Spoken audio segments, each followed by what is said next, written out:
Hi, my name is Mel, and the following presentation is going to highlight the dangers associated with sharing sensitive information over communication channels that lack adequate security. We will explore the types of channels, the information at risk, vulnerabilities, potential consequences, and best practices to mitigate these risks. And in where cybersecurity is becoming a really big issue, I think this is important for everyone to know. Okay? So today we'll cover 5 key areas: understanding non-secure communication channels, identifying types of sensitive information at risk, exploring security vulnerabilities and threats, discussing consequences of information exposure, and reviewing strategies to mitigate these risks effectively. This section focuses on non-secure platforms and how they differ from secure channels and their widespread use in daily communication, which increases the risk of sensitive information exposure. SMS, standard emails, and many instant messaging apps often lack strong encryption and authentication mechanisms, making them vulnerable to interception and unauthorized access by malicious access. And that's certainly a big problem, okay? Secure communication channels typically use end-to-end encryption, authentication protocols, and data integrity measures, where non-secure channels do not adequately protect data during transmission or storage. Despite their risks, non-secure channels are widely used due to convenience and accessibility, making it critical to understand associated vulnerabilities when transmitting sensitive data. Here we identify various categories of sensitive information vulnerable to exposure when communicated over non-secure channels, including personal, business, and governmental data.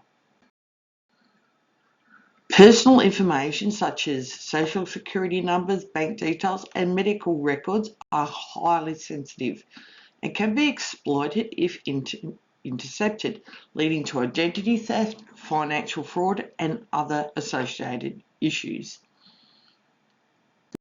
You should never do this over SMS or email, quite honestly. Confidential business plans, intellectual property, and proprietary data are at risk of being exposed, which can result in competitive disadvantages and financial loss, also legal issues as well, just to be honest here. Sensitive government correspondence and legal documents require strict confidentiality, and their exposure could compromise like a national security or legal proceedings, or compromise anything else too. This section reviews common vulnerabilities in non-secure channels and the types of cyber threats that can exploit these weaknesses. And this is just an example, all right? Data transmitted over non-secure channels can be intercepted by attackers using methods like man-in-the-middle attacks, resulting in unauthorized access into confidential communications. Attackers can use deceptive tactics to trick users into revealing sensitive information or credentials, leveraging the weaknesses of non-secure communication platforms. Yep. Social engineering, spoofing are these sorts of things, phishing too, and vishing, smishing. There's all sorts of different attacks, that can, data that can be faked and intercepted. Non-secure channels often lack sufficient protection, increasing the risk of data breaches where attackers extract large volumes of sensitive information. Yeah. And they can often leverage from non-secure into secure too, so you want to watch that. Understanding the serious effects of sensitive data exposure helps emphasize the importance of securing communications to prevent financial, reputational, and legal damage. Exposure of sensitive information can lead to fraudulent transactions, unauthorised access accounts, and significant monetary losses for individuals and organisations. Leaks of confidential data can damage organisational reputation and erode stakeholder trust, which can be difficult to rebuild and affect long-term relationships. And also, too, you could end, legal trouble from, being sued or from the government. Stuff like that, too, is something that you really need to think about.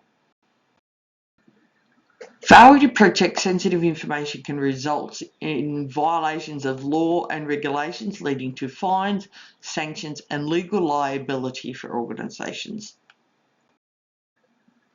The final section presents practical measures and policies that individuals and organisations can implement to safeguard sensitive information during communication.